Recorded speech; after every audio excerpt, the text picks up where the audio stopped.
Thank you very much, Deputy Minister of Foreign Affairs, colleagues, all my delegation, members of the National Governing Council, members of Parliament, friends, and all the ladies outside. First of all, I want to thank you all for coming to meet us. It's very, very kind of you, and we very much appreciate this. Now, what I'm going to do is I'll give you a general overview. There are still matters under discussion. As you know, this is a process. There are some matters we simply are not at liberty at the moment to talk about. We haven't briefed the President yet. From here, we're going straight to the State House to brief the President. So there are certain matters we cannot talk about yet, ongoing, but I'll give you an idea of what happened and where we are. First of all, as you all know, I led the delegation to the United Nations General Assembly 66th session in New York. It was a very, very successful meeting. As you know, I presented our statement, our speech before the General Assembly.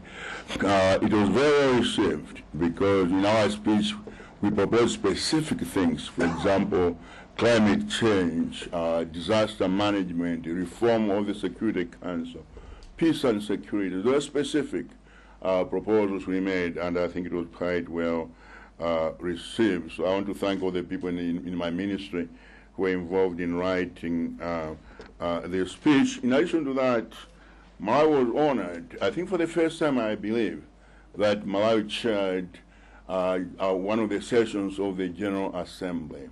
As you know, Malawi has been elected vice president of this session, which still goes on until December 31st. We chaired one of the sessions. In fact, the one we chaired was the one that admitted Southern Sudan to unite to the General Assembly, where Salva Kiir gave his first speech.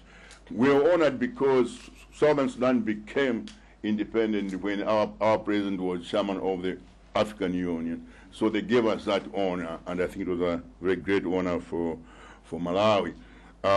In addition to that, I had many meetings. Actually, most of them, people were seeking us out. In fact, we were not able to accommodate the at least 30 or 40 foreign ministers that I simply was unable to meet because we didn't have the time. But I'll just mention a few that were significant. First, at a meeting with the Assistant Secretary of State for African Affairs, Ambassador John A. Carson. He's the most senior official for African Affairs. He came to see us at the hotel, and we had a very, very fruitful meeting. We discussed a lot of things in terms of bilateral relations between the United States and Malawi. I also had a meeting with the chairman of the Chief Executive Officer, Mr. Daniel Yohannes, of the Millennium Challenge Corporation. As you know, that's the corporation that's supposed to give us that $350 million for power electricity. We had a very, very fruitful meeting, and we'll be in due course giving you details on that. I also had a meeting with the Secretary General of the Commonwealth, Dr. Sharma. He came to see us to discuss Malawi's role in the Commonwealth, especially the coming CHOGM meeting, a meeting of heads of state of the Commonwealth, which will be held in Australia at the end of this year. We also had an extremely important meeting with the United Nations Commissioner for Human Rights, and this was a very important meeting. We had to see Dr. Navi Pillai. Actually, she's from South Africa. She was from an anti-apartheid lawyer, and she has been on the International Criminal Court. She's now the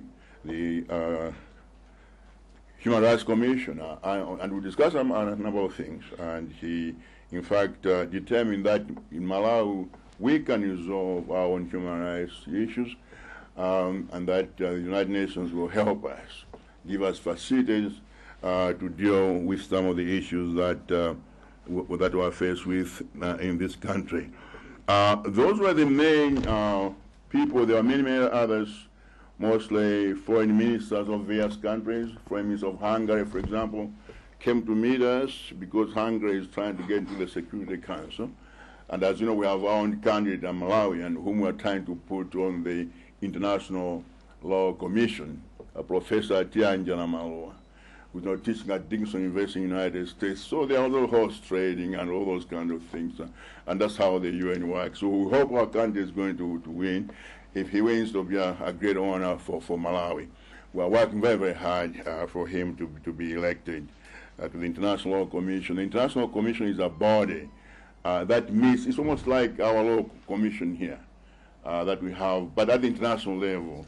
It's a body that drafts legislation, international treaties before they are adopted by the United Nations. So it's a very, very important body, and we hope Dr. Malua will get that. I also met the Foreign Minister, Hungary, came to Azerbaijan, and many, many other countries. In addition to that, we signed a number of bilateral agreements, relations with countries like Paraguay and others. So there are a lot of things. But what I can say is that Malawi is well thought of, especially our story of our economic progress, especially with respect to the Millennium Development Goals. I think Malawi is likely to be one of the only 4 countries in Africa that are likely to meet the goals, MDG goals, by 2015. So far, I think I'll at least meet the 5, but we may be able to meet all the 8, of course, with help from outside. So that was pretty much the story in New York, and there were other meetings which I cannot go into at the moment, at least in the United States.